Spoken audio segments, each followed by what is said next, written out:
welcome to a classic 3v3 match in Black Forest.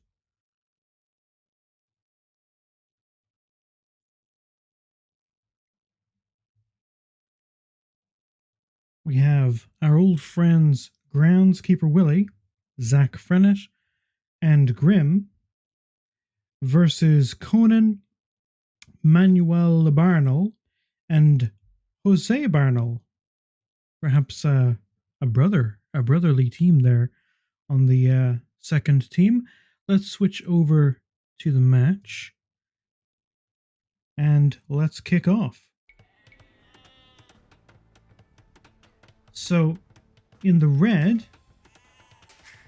we have Jose Barnell as the Koreans. In the yellow, we've got his potential brother, Manueli Barnell. And we have him playing as the Britons. Repeat, Britons. And of course, in the purple, we have our old friend Conan as the Khmer. It's looking like a fairly classic Black Forest map. Interesting, actually, no paths through the middle of the map, I'm noticing. So we will find that it's going to be a fairly tough two-front war. There won't be any distractions. It'll be interesting to see how quickly the respective flanks get into it. We can see the players are already starting to highlight their wall building plans with some starring on the map there. We can also see Zach Frennett's already got his walls up, and indeed he's already taking the fight to Jose Barnell's scout, who has just fallen foul of a villager scout tag team. Jose Barnell's own villager clearly planning on having walled further forward, but it is not to be, and chooses instead to wall athwart Zach Frennett's walls. Repeat, athwart. On the other side, we see Conan has gotten his walls up first, or at least he's trying to. You'll see who wins this little scout on scout fight with a little eagle warrior action into the mix, which has certainly given the advantage to Conan, or against Conan, I should say, who will be certainly at risk of losing this villager, although certainly nobody has left this fight unscathed as both scouts perish. The villager retreats and some more are coming to her aid, but I fear it will be too late. Indeed, they may... It looks like they won't get the Eagle Scout. Manuel Barnell is sending his own scout in to help, and Conan decides that it is best to prioritize these villagers in finishing the wall, just to make sure that the flank itself is secured. Possibly slightly overkill sending 4 villagers, but better safe than sorry, as they always say.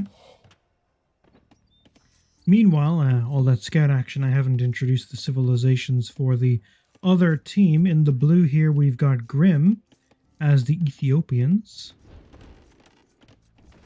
In the green, we've got Groundskeeper Willie as the Mayans. And in the teal, we have Zach Frennett as the Khmer.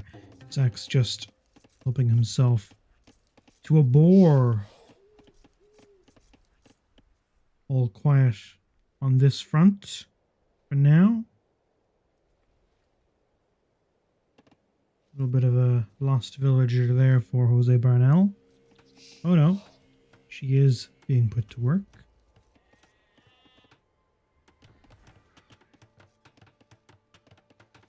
Things remain quiet on the other front as well, although it should be noted that Grim has not walled the gap off. Repeat, has not walled. This is unsurprising. We can usually expect some early and consistent aggression from Grim, so his raging offensive is like to be his wall. Let's take a look at how everyone's doing. Population-wise, it's looking relatively even.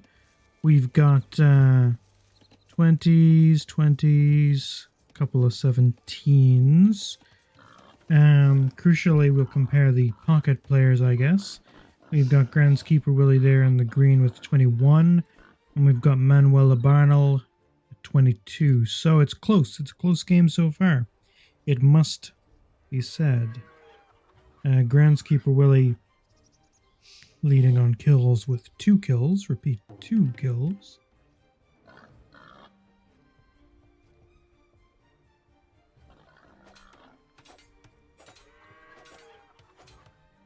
That Credit Scout perhaps accidentally biting off a little more than he could chew, but he has reversed course here.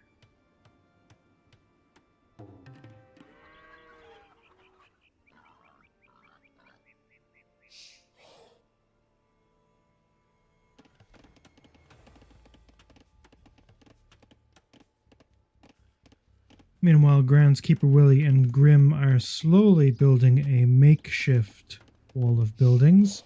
They're in no rush, as it does not appear that the purple player is in any rush to send any attacks in the Dark Age. And why would he?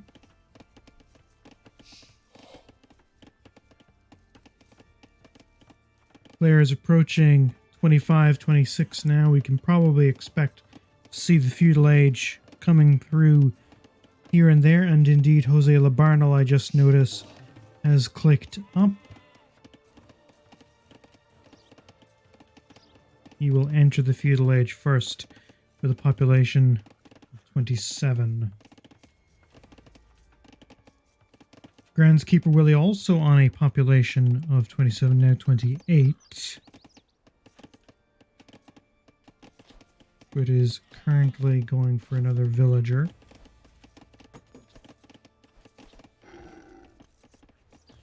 No doubt waiting for that additional food to accrue. We can see he is taking his hunting animals, his ibex. Repeat, ibex. So he is continuing to produce villagers until the meat from those ibex is stored, and he will no doubt click up momentarily, suffering only a few seconds of town center idling in order to accomplish this. Entirely acceptable. At this point, it looks like everyone has, in the meantime, clicked up, with the exception of Conan, who remains in the Dark Age. Conan has now clicked up to the Feudal Age. There was just a little bit of lag on my screen on the right. So Conan certainly now joining the Feudal Age rush. Meanwhile, Jose Barnell has reached the Feudal Age, followed shortly by his perhaps brother Manuel Barnell.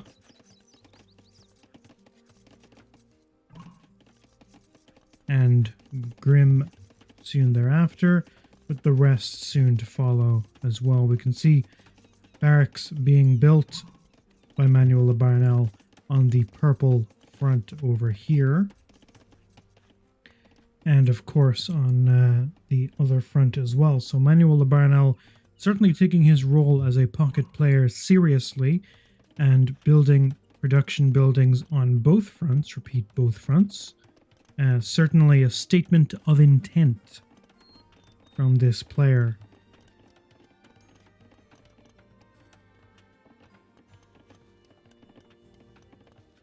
We can see Zach Frenish going for a blacksmith here.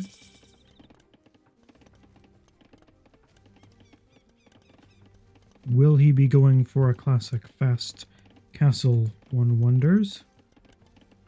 We can see he is going for the market as well, and his food supplies are slowly increasing.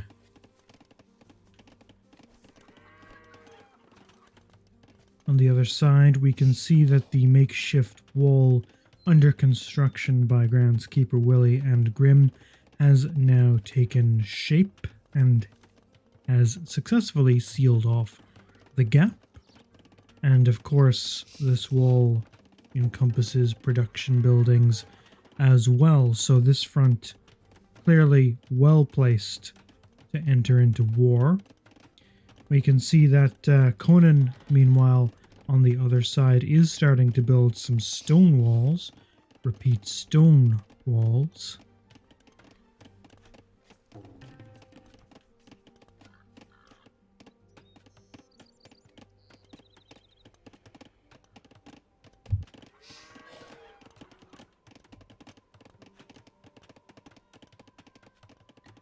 Meanwhile,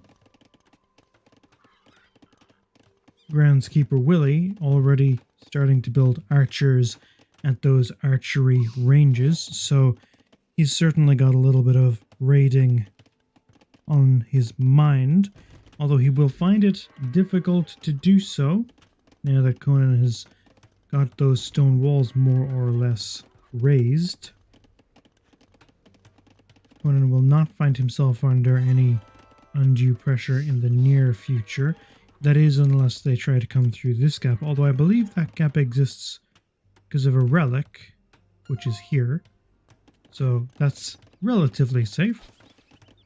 So groundskeeper Willie has brought in his archers now, but he will be unpleasantly surprised to find that Conan has already reached the castle age, as has Jose Labarnel. And indeed, Manuel Labarnel is already on the way as well. So all three players on this team having gone for a fast castle. Two of them already in the castle age, with the third about 2/3 of the way there. And that third, of course, is their their pocket player. So certainly alarming indeed.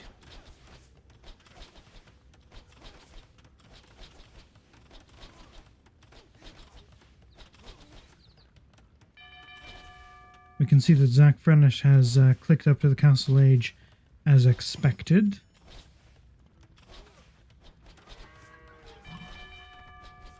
All players on the southern team now in the castle age.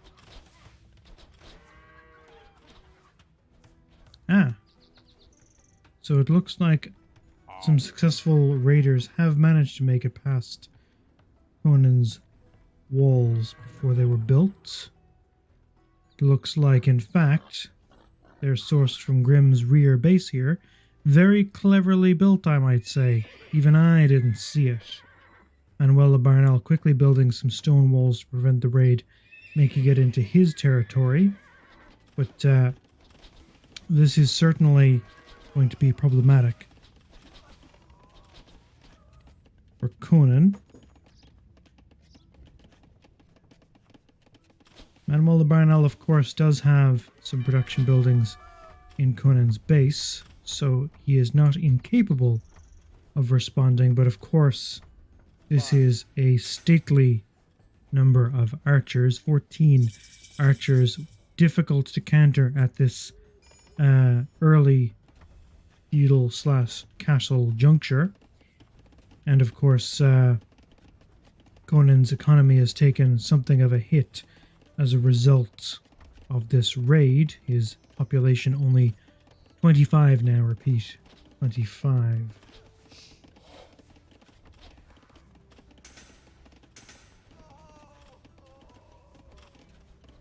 Manuel Labarnel's tower getting one or two archer kills perhaps, but the archers, of course, honing in on all of Conan's undefended villagers and taking a bloody price.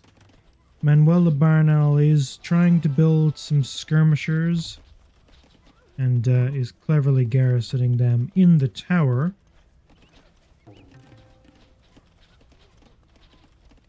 But of course, Grimm's production is, number one, unimpeded by warfare, his own base unscathed.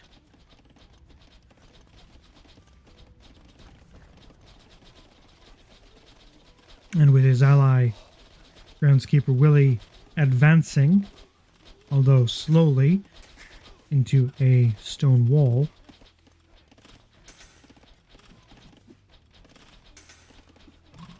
Manuel Barnell now using his tower wisely to parry those archers, most of whom are looking fairly damaged now.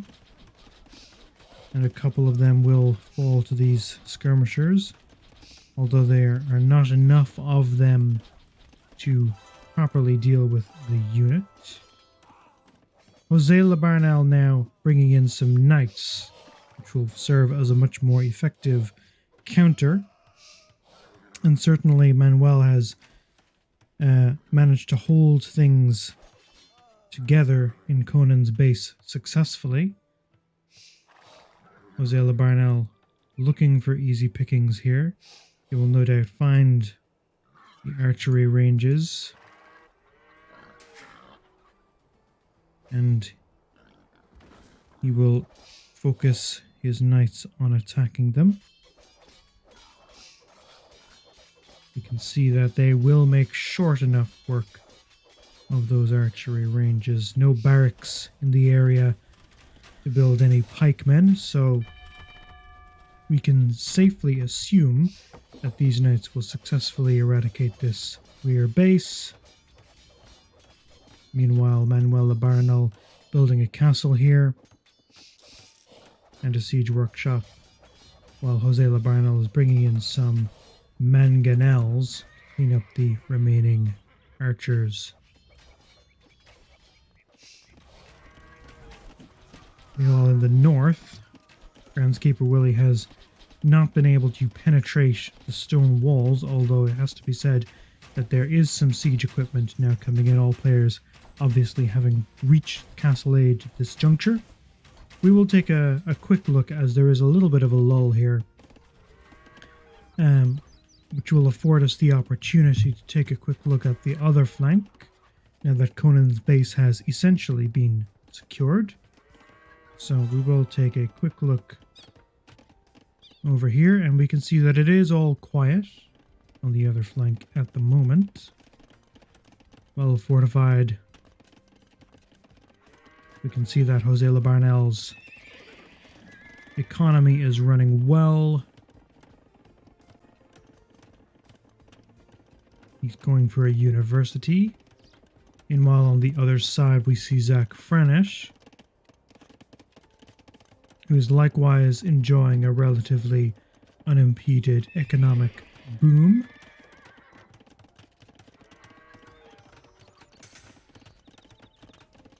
And he's currently researched hand carts, so he's no doubt planning on building some trade carts.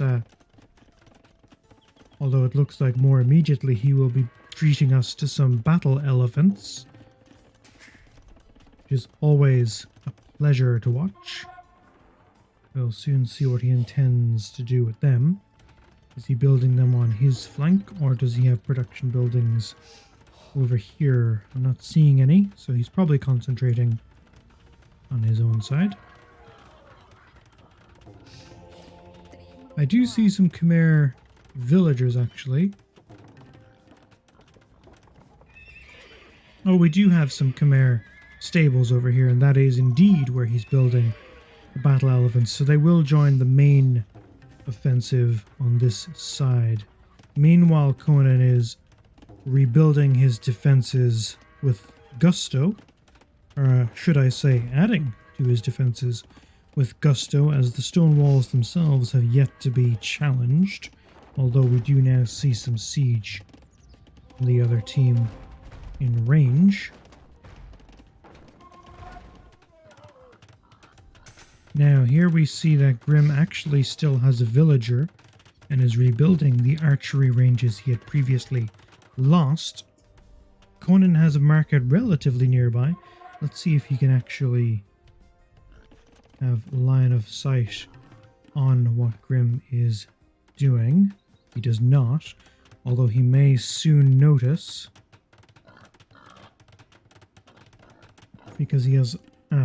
there we go. So, will he take note and alert Jose Barnell, who still has plenty of knights in the vicinity, more than enough at least to find and exterminate that villager. And it looks like he has indeed alerted him to this fact. And those knights will move in and try to finish off A, the archery ranges, and B, the villager. Of course, the buildings in the meantime have gained a few more hit points versus the other archery ranges he was facing, and Grim himself is now heading for the Imperial Age, catching up to Jose Barnell, who was the first person to reach it.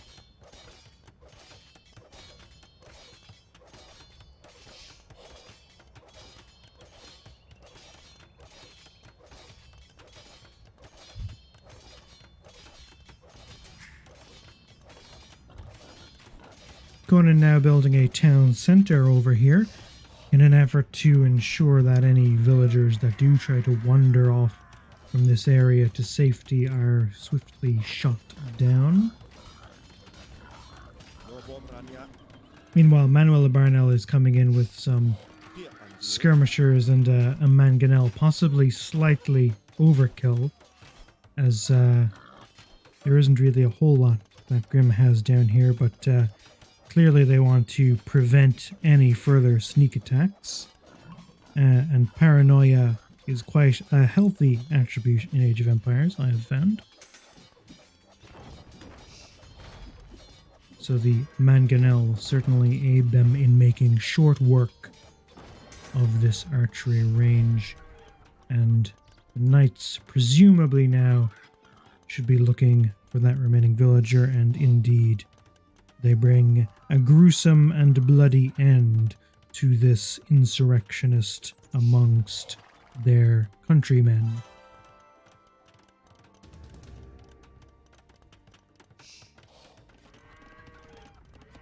Meanwhile, on the main front, no movement as of yet from either side.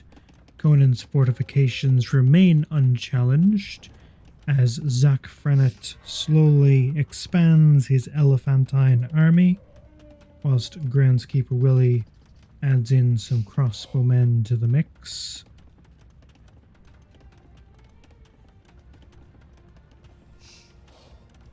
Meanwhile, on the other side, Manuel Barnell's skirmishers and longbowmen are beginning to assemble in some numbers. Not quite a huge force. Not quite a huge force outside of skirmishers just yet.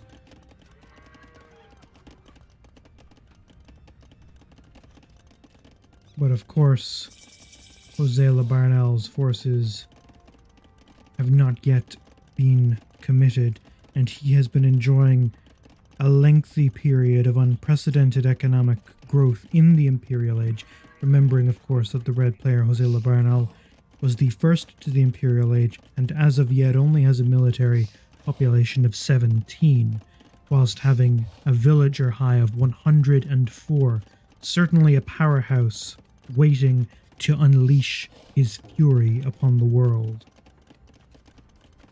Of course, the player with the highest population at the moment is Groundskeeper Willie, although it has to be said that, of course, his villager high of 91, whilst still impressive, is second to Jose Barnell's by almost 20 villagers at this point, being as Groundskeeper Willie does have a military population of 42. Speaking of military populations, Manuel Barnell, the yellow player, has the largest military as it currently stands, 61, most of which, as mentioned, is skirmishers, elite skirmishers at this juncture. And of course, it must be noted that Manuel Barnell has thus far remained in the Castle Age. No doubt his growth somewhat slowed by his need to defend Conan from the early aggression from Grim, and the fact that he has the largest army.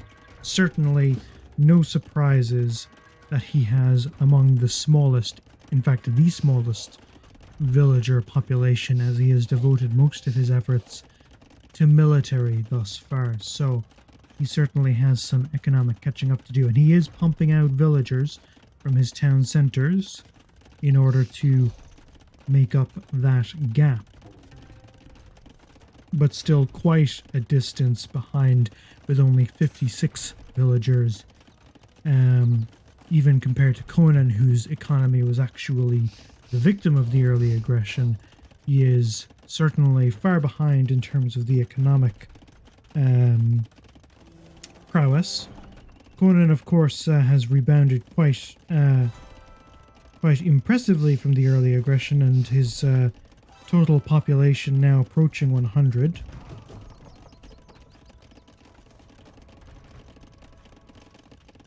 It seems that the players have noticed the efforts by Grimm to onager his way through the forest, so they are waiting for this attack, but it seems as though the war is about to resume. Conan will take quick measures to try to wall the opponents in. Of course, these are Eagle Warriors, which will no doubt fare relatively well against the skirmishers. There are a lot of elite skirmishers here, though.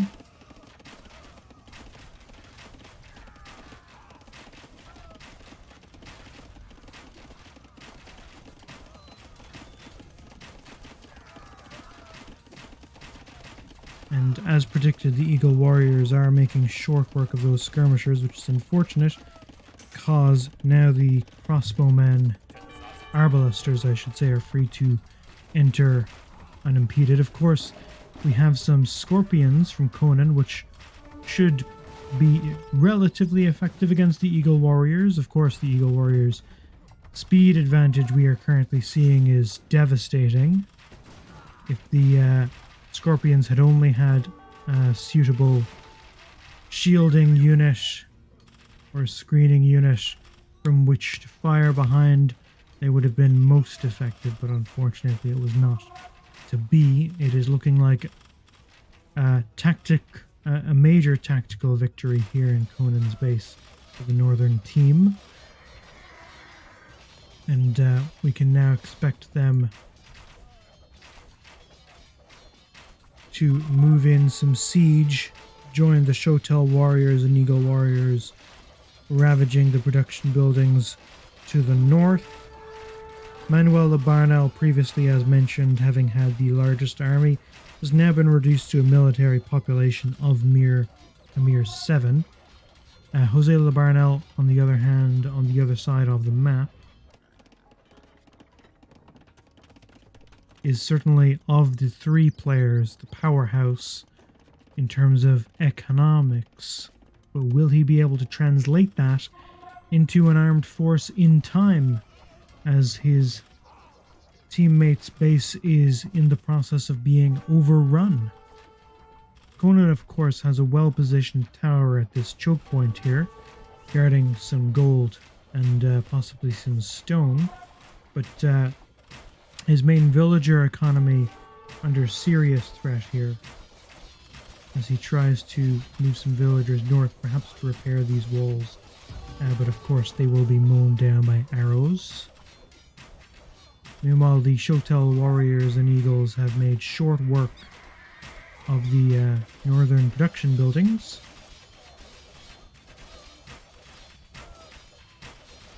Conan masses some mangonels to the south.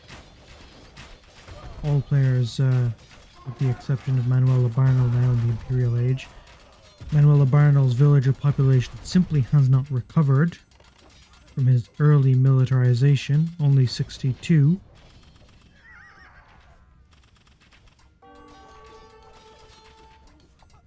Making it difficult to imagine how he will be able to replace the massive military force he just lost. And indeed, one must then question whether or not he can continue to take an active part in the game, being so far behind in terms of economics. Now, this is very unfortunate. We just see Conan perhaps a little bit impatiently moving his onagers too far forward and losing them all to the extremely fast Eagle Warriors and Shotel warriors to now take on his castle. Fortunately, Shotel warrior is extraordinarily weak in insufficient numbers like this, and of course the castle does have murder holes, so it will not fall to the Shotel warriors on this occasion. Instead, they press further in and look for undefended villagers. Conan, no doubt not entirely noticing this little raiding party, which is why they are scoring some most unfortunate kills here.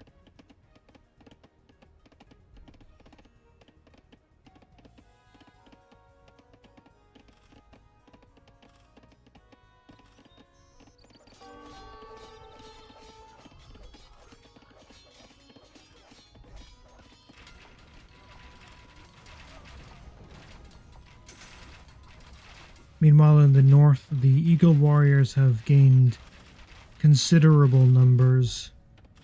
They are, of course, now elite Eagle Warriors, and Grim has placed a forward castle and is beginning to build production buildings. The Eagle Warriors possess enough mobility that they can simply run straight by the castle, and Conan begins an evacuation of his base.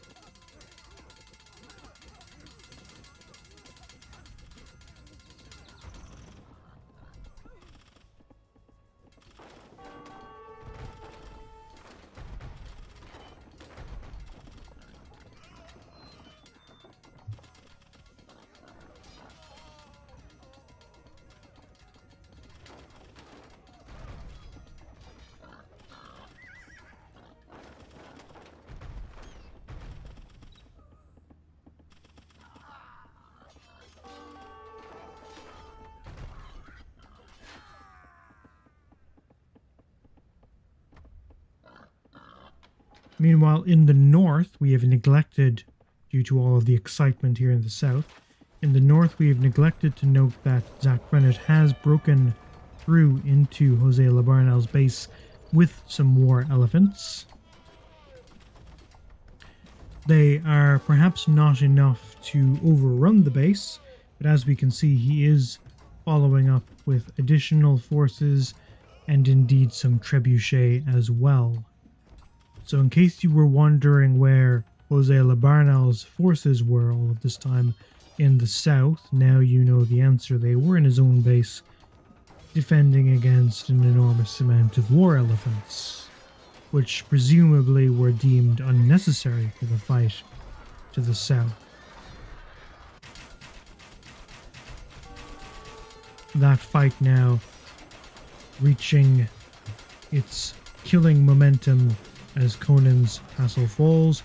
Jose Labarnel resigns, followed by his brother Manuel, and of course Conan as well. And that is all she wrote.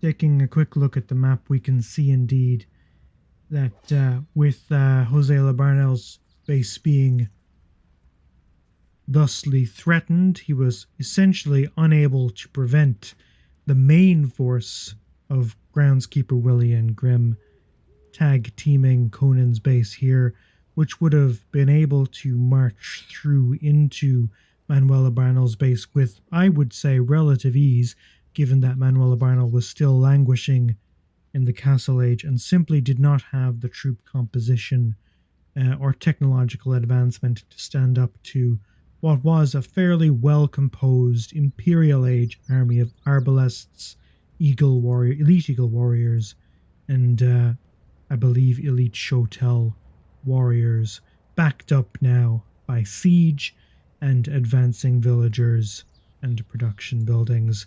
Certainly nothing that Manuel Labarnel had could have even slowed down an army of this caliber.